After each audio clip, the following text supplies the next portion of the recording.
Hello and welcome to episode 4 of QuaranTUBE with Dr. Z. Today we will be working on ELA writing. I know that the past 3 episodes have been math LOD, but I thought I'd switch it up today and do an ELA writing lesson.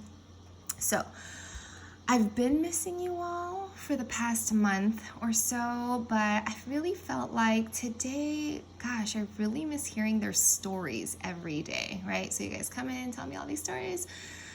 Stories that you have, regarding your families and your friends, or just random silly stories or things that just happened out on the yard during recess or lunch. And I've just really been missing hearing those stories. And so I thought, what better way to connect with my students than through their writing?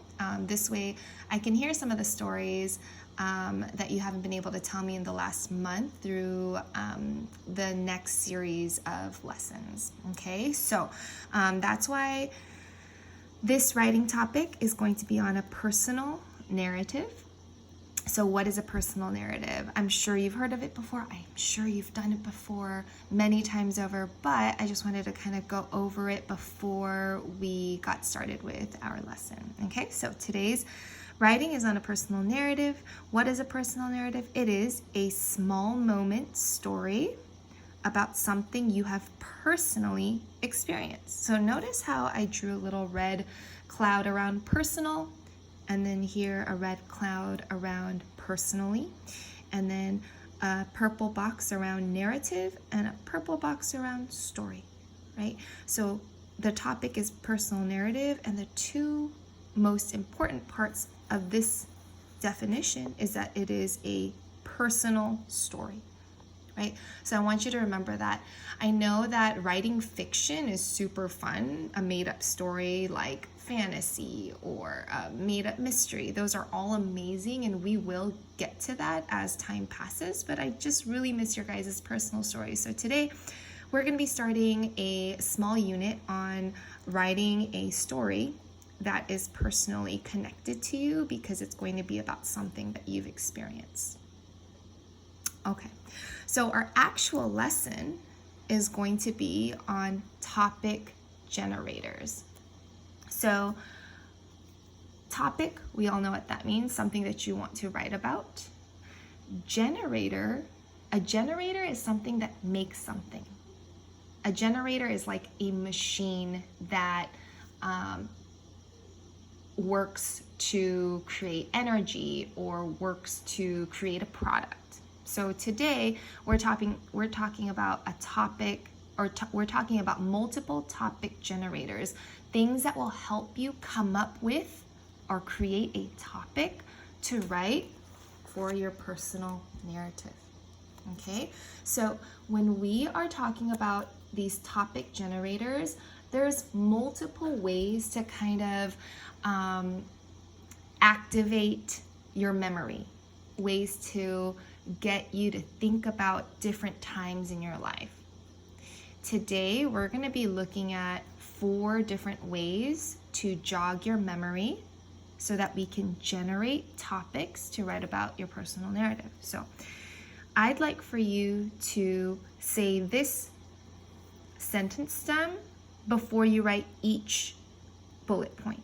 Okay, so the sentence stem, as you can see, sounds like this: moments that brought you great joy, right? So moments that brought you great sadness, moments that brought you great excitement, moments that brought you great disappointment. Now, the reason why I put the word great here is because those are oftentimes the things that are left in our memory, our long-term memory.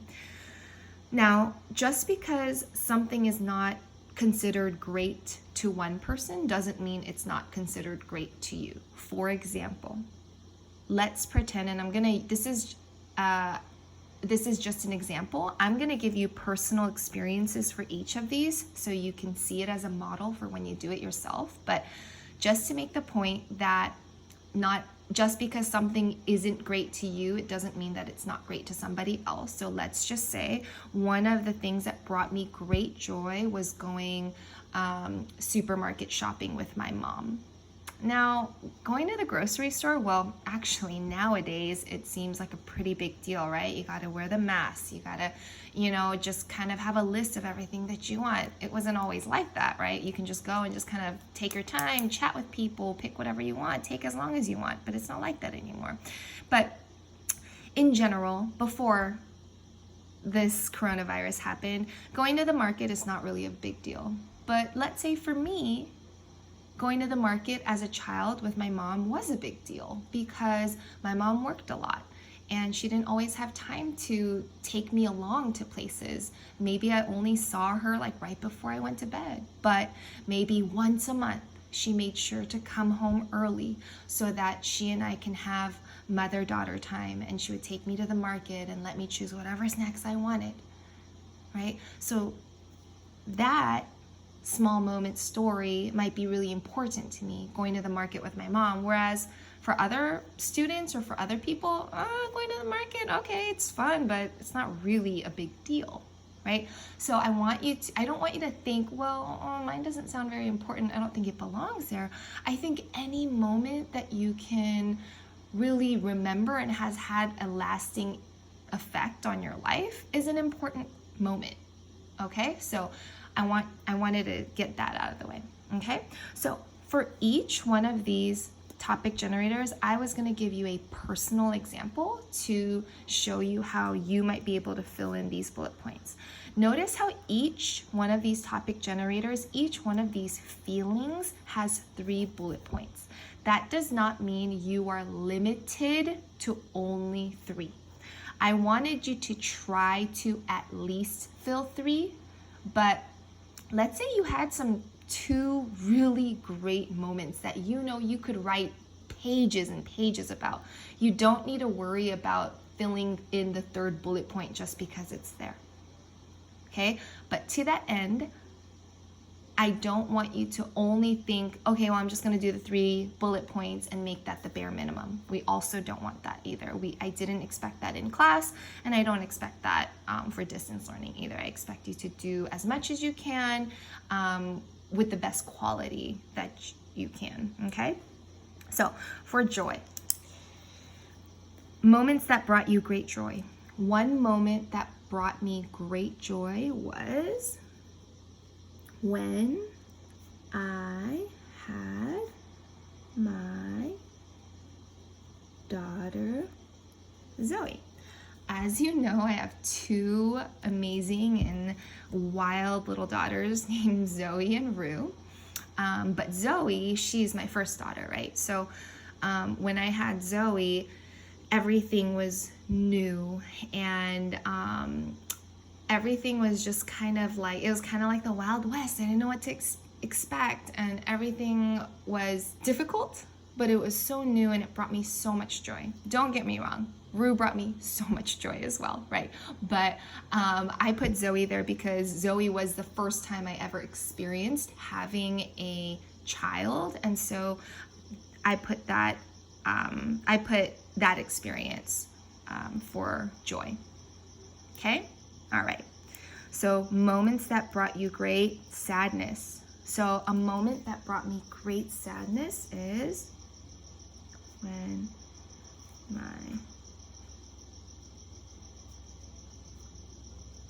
my 17-year-old cat died. Sad. I know a lot of you guys have pets and a lot of you are animal lovers, and I still am a huge animal lover, but my husband and I had a cat named Dara. I think I've talked about her before, but she was 17 years old and it was just her time, and she died over 2 years ago. And I still think, and when I think about that, it still brings me sadness. She was kind of like our baby before we had babies, and we used to always say like petting her made us feel less stressed. I don't know if some of you guys, you have pets and you pet your dog or your cat or whatever other animal. Mark, I know you have a lot, so maybe petting your lizard makes you feel like a little bit less stressed and everything's okay in the world. That's how we felt with our cat as well. And so A moment that brought me great sadness is when our cat died. Moments that brought you great excitement. A moment that brought me great excitement was when I graduated from UCLA. Yay! Exclamation point. So when I graduated from UCLA, that brought me so much excitement. So as you know, I went to UCLA and USC, and of course I love both schools, but I went to UCLA for my undergraduate studies, and that was the first time I graduated from a higher education institution. And I was so excited when I graduated because I felt like, wow, like I've really accomplished something amazing and no one was going to take that away from me. And I just felt like, you know, the world was wide open for me to just kind of do whatever I wanted, you know, with the education that I got. And I was just so excited when I graduated from UCLA. I was really excited and very proud of that. Last one, disappointment.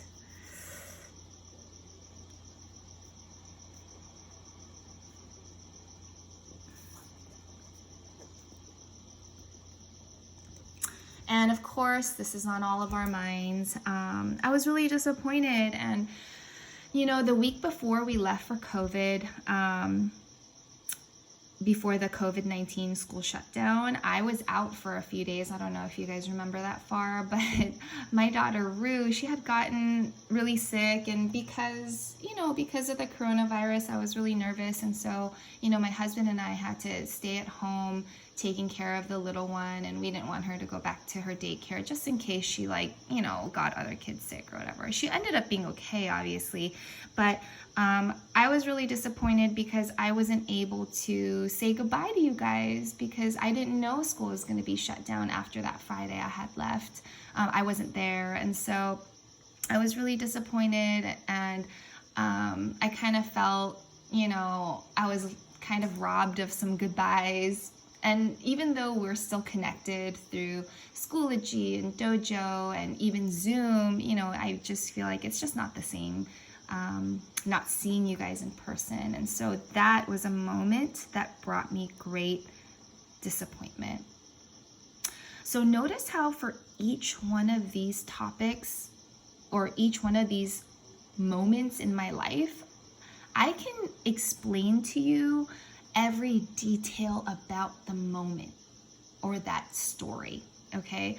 Now, you don't want to choose something that you're like, oh yeah, I really liked it, but I don't know why. We don't want to choose those kind of moments. Of course, we do have those in life. Totally agree with that because I have those too. I can just say like, oh, it brings me a really good feeling. I just don't know why, but it really does. And though we do have those moments for our assignment for this personal narrative writing, we want to choose an experience that we've had in our life that we can tell somebody moment by moment, detail by detail, all those little sights, smells, sounds, things that we've touched in that moment that you can remember. Now, what I have here, these are kind of like broad experiences, right? So when I had my daughter Zoe, it's a very big idea.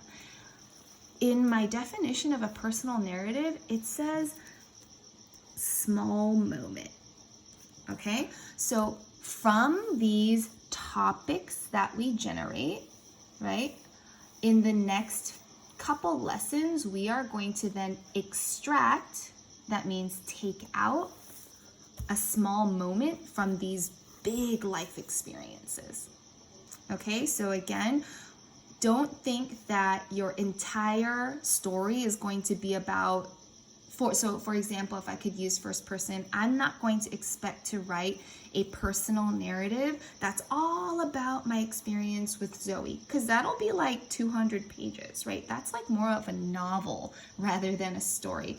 I'm going to choose one moment that I had with Zoe that I can tell you about, okay? And I have so many moments, right? I have so many moments with my daughter, but from those so many moments, right, I'm going to choose one moment and then I'm going to write a personal narrative about that small moment. But For today's assignment, I don't want you to think about the small moment. I kind of want you to think about the bigger life experiences. So again, my experience that brought me joy was when I had my daughter Zoe, sadness when my 17-year-old cat died, excitement when I graduated from UCLA, and disappointment having to leave school because of COVID-19. Okay, so these are big life experiences, things that I remember moment by moment, things that I can have lots of details about, and then that's what you are going to do, what I just modeled here, for these 4 feelings: joy, sadness, excitement, and disappointment. So once again, 3 bullet points is just what I put here. If you have 2 really great ones, that's fine. If you have 5 of sadness and excitement, but only 2 of disappointment and 2 of joy, fine. Okay? The thing that I don't want to see is just like one half-written statement for each one, right? I expect your best work because I know you're fully capable of it. And more than that, I'm just really excited to hear about your stories. Okay? Now, I'm going to post this on Schoology, as you know. If you have any questions about this assignment or questions about topic generators, I want you to leave me a comment. I've noticed that the messages on Schoology kind of get lost, so you could either ask a question on Dojo or leave a comment on this post on Schoology, and I will get back to you ASAP to answer your questions. All right. Okay, well, that was episode 4, personal narrative. I hope you guys have a fun time kind of looking back into your memory and thinking about different topics. Okay, all right, I will talk to you guys soon. Bye-bye.